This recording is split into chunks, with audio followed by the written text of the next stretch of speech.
Good morning. So I'm having my morning coffee and I'm listening to Life Church on YouTube. It's pretty interesting.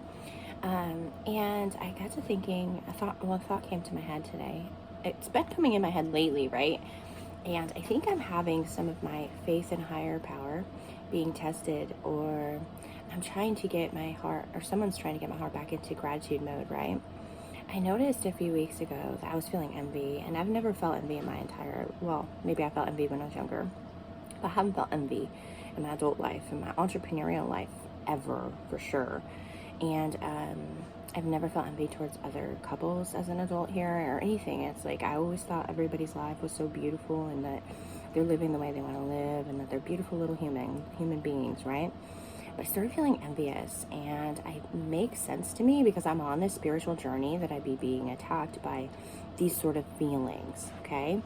Now, you're not going to get me I'm not going to start preaching to you different things and you have to live a certain way, or I believe you should live this way, because I don't get into that. I firmly believe in how I'm supposed to live, and that's it. Like, I don't feel compelled to judge other people and instruct other people. That's not my position, and I don't think I was born to be that person. So what I'm born to be is the person who just shares my honest thoughts openly, authentically, and shares what I'm compelled to share. Obviously, I don't share my whole life, but I have been told many times that I am the same person in real life that I am online. I am messy, I'm imperfect, I'm ditzy, I'm intelligent, and I have silly conversations and talk to trees, okay? So that about sums it up. I love being a mom. I will tear up about being a mom all the time. It's my favorite. And I look forward to the next season in motherhood, even though some days I'm really crying about it. So I'm on this spiritual journey, and I have been for a few years. And this year, the envy sneaking in really got me. And as the envy snuck in, I noticed that my workload, I run a writing business. It's my main way of supporting the family. When my partner lost his job and the place shut down, I actually was supporting all of us. It was doing really well. We live simply, mind you, but it was doing well enough to support us all, right? And then it just started slinking. But I also noticed I was feeling envious. I was starting to feel kind of depressed, or like I was missing something. I was feeling all those weird lack feelings all of a sudden. And, well, not all of a sudden. If I think back, they were creeping in, and I just kind of ignored them. So, don't mind my dog. I don't know why he has to go kisses all the time.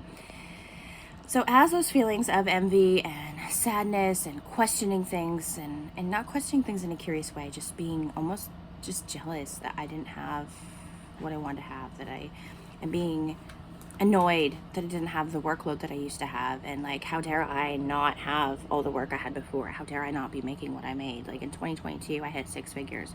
How dare I not be doing that consistently, you know? So there are all these feelings, and those are not, I don't feel like those are good. Those are normal human being feelings. My normal is feeling proud of other people, feeling proud of myself, being grateful for the little things like the flag moving in the background, or the sunshine in the other window, or the dog that's usually, I have 2 dogs, they're usually sitting next to me and hanging out, and they love playing fetch, or my children asking me to help with something, or just being able to sit and read a book. Like, I'm very, very grateful, but it was slipping. It was slipping, my friends, and I was sinking, and I got vertigo, and I was down for 2 days. On day 3, I didn't want to get up. I had sunk so low into depression that vertigo was just what I needed to be the tipping point into downward. And I'm not usually a depressed person, so this was very interesting and difficult to say out loud.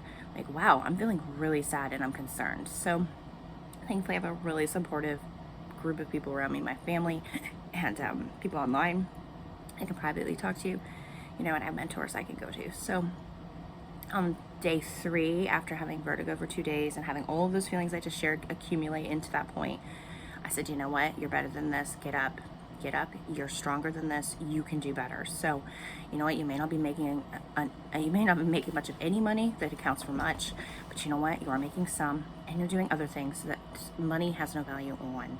You're taking care of your kids, you're driving them back and forth where they need to go, you're making sure they get to their jobs, their driver's ed, their boxing, you're doing like a lot of stuff. You're cooking the dinners, you get your husband's lunches and snacks ready for the week. Like, you do all those things.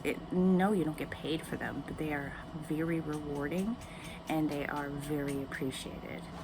And so on day 3, after having 2 days of vertigo and realizing I was going down the wrong path here, I put my futon right here.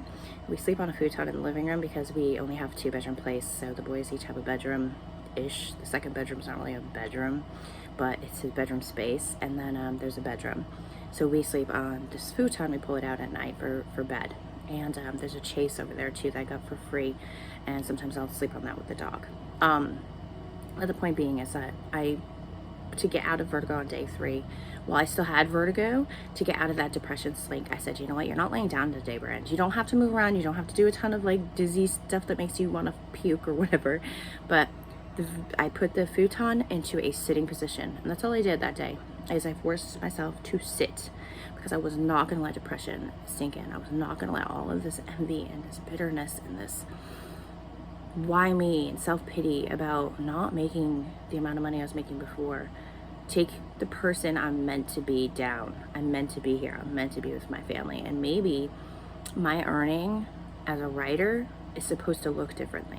I'm working on ghostwriting a book for someone, and I should be focused 100% on that with my job, with my business. And so that's what I'm doing, is I'm being grateful that this woman has hired me to write her life story with some affirmations and journal guiding. It's the perfect project for me, and I am so honored to have it. So instead of getting sunk into depression and going, well, you only have like 3 projects a month, I'm being grateful that I have a really big project for someone, and it's a big project because it means a lot. It means a lot to her, it means a lot to me, and I am grateful to take this journey, albeit as a ghostwriter, for her, because I know what it feels like to get your story out there. I remember what it felt like to first share some pieces of my story with someone, and it felt so freeing and healing, and I was able to connect with other women who had gone through it. So I just wanted to share this. I don't know what you're going to get from it, but I do hope you take away from it one little thing. If you're slinking into envious, catch yourself. You do not want to be envious. It will suck you dry. It will make you turn dark. It will blacken your heart. It'll build a wall around you so people cannot come in. They won't want to be around you. You will lose friends. You will lose relationships, and it's not worth it. Okay? If you start feeling depressed, check what you're eating, check what you're doing. Do something that, like what I did. I put this futon back here. I put it in a sit-up position so that, no, I didn't require anything on that 3rd day after slinking so far into depression and then having the vertigo. I didn't do anything except for force myself to sit that day, okay? I didn't make myself do anything else. I just made sure that it was more difficult to lay down so that I didn't keep laying down. Because if you just you can let yourself do that. You absolutely can. We all have a choice. But if you don't want to feel that way anymore, then you need to make that little change that gets your brain out of that pattern, okay? Check what you're eating. I know that if I have alcohol, I will be grumpy the next day, more often than not. If I have too much sugar the day before, I will be all over the place, and then my anxiety comes into play. And I'm trying to think, depression will usually come from like fatty foods. Like, let's say if I went to a Chinese restaurant maybe, and I had a buffet, I feel kind of tired, a little bit of depression the next day. So each of us handles food and drink differently. So just check what you have been eating, drinking, and also, you know what, don't beat yourself up about it. We all go through these patterns. You know, this won't last forever. As long as you reach out for help, you be honest that you're feeling this way, and you be open to the different options that can get you through. Listen, guys, I typically don't, ow, my cramp in my leg. I typically don't take prescription medications. I'm not on any supplements right now or anything. I am thinking about trying a couple beet supplements, but I'm not on any prescription medications. However, when I was younger, my anxiety was pretty bad, and I have been on Lexapro in the past, a really small dose of it.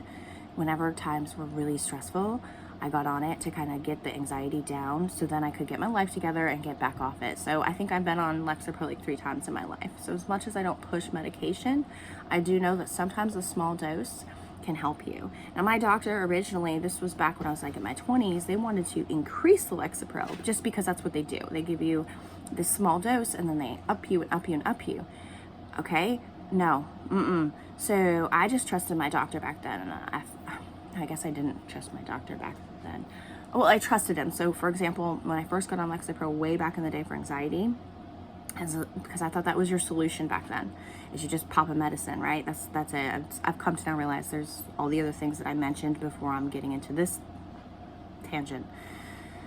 And so he had me on like 5 milligrams, and then after a period of time, he was like, okay, I'm going to increase you to 10. And then 10 milligrams, I could like probably cut my thumb off and I wouldn't even care. Like, it was really numbing. I just felt numb. Like, I didn't have any depression. I didn't have any joy. I didn't have anything. Nothing mattered. It was like, whatever.